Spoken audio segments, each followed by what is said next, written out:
Hey guys.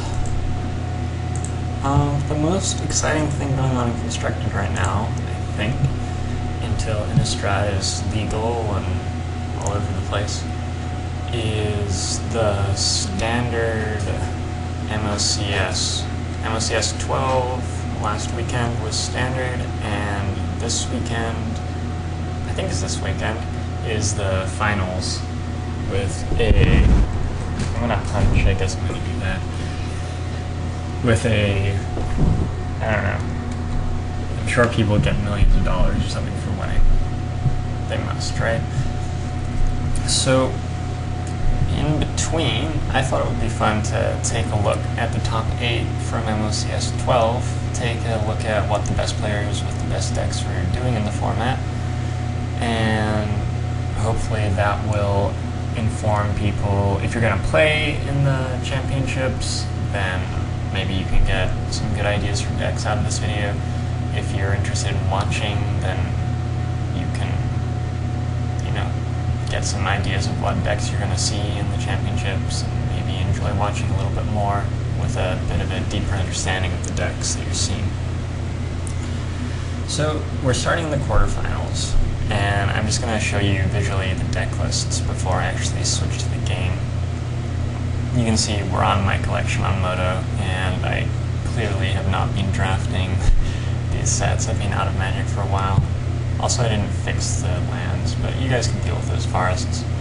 This is Jehun's deck. It's, I would call it stompy, mono green aggro.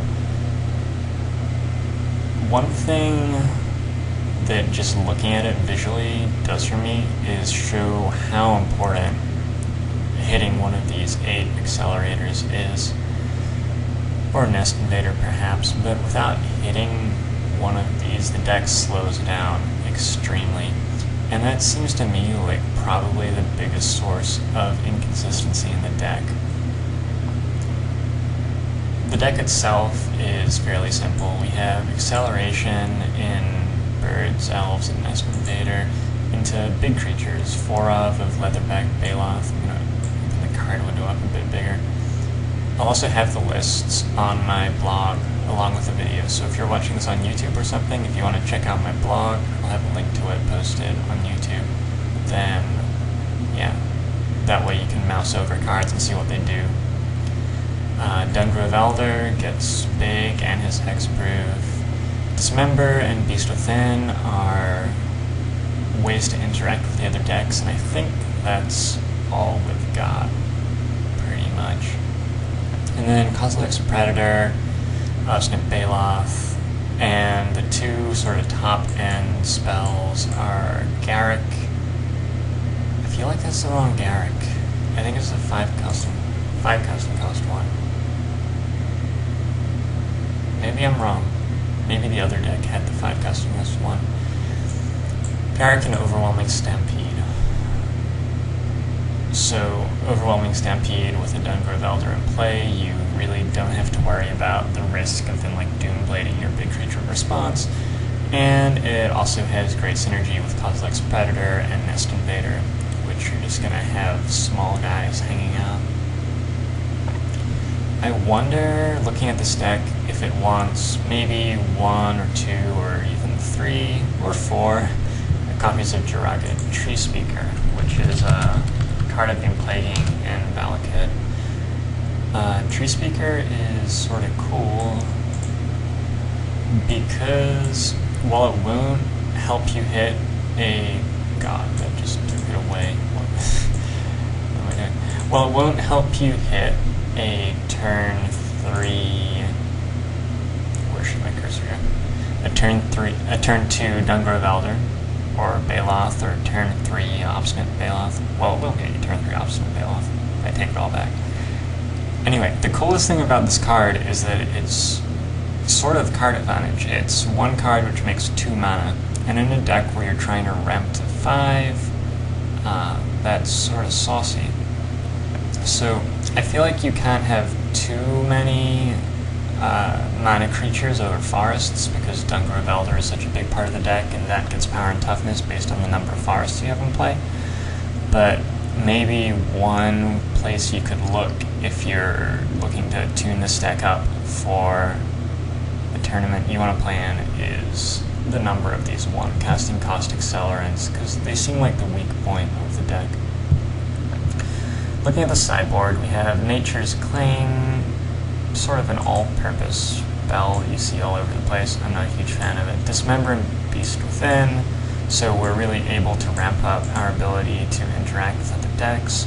It's sort of Body and Mind as a one-off. I'm guessing that's for the mirror sort of situations. Protection from green seems great in the mirror. 3 copies of Acidic Slime deals with stuff. Garrick Primal Hunter. So I guess the 2 main deck are Wild Speakers, and then there's 1 Primal Hunter on the board. 2 copies of Thrun. I really feel like one of these should be main deck. With no risk of drawing duplicates, the Legend rule isn't terribly relevant, and it's just such a powerful card against the control decks in the format. Another option of Baloth for Mono Red, I assume, and then Creeping Corrosion for Tempered Steel, it must be. It's a powerful card, which, I don't know, maybe it comes in other places too. I haven't played around with the deck too much.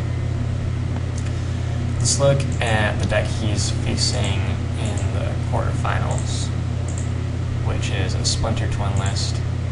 And this is a deck that I'm much more familiar with seeing. Maybe isn't quite as exciting to you guys.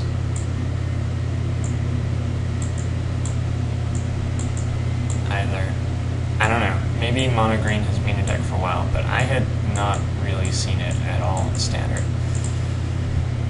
So I'm looking at sorceries, instants, creatures, artifact. I feel like that's the most sensible way to look at Twin rather than looking at converted mana cost. The cool things that stand out to me in a Type 2 Splinter Twin list, I'm used to seeing modern lists, which are quite a bit different. Grim Lavamancer main is sort of cool, interacts well, and works with the beatdown plan that you sort of have. And Twisted Image is a cool card too. You can kill a wall or a Birds of Paradise. It can also turn Deceiver Exarch into 4 power for a turn if you want to attack. And it's just a cantrip, which is nice in Twin because you're digging.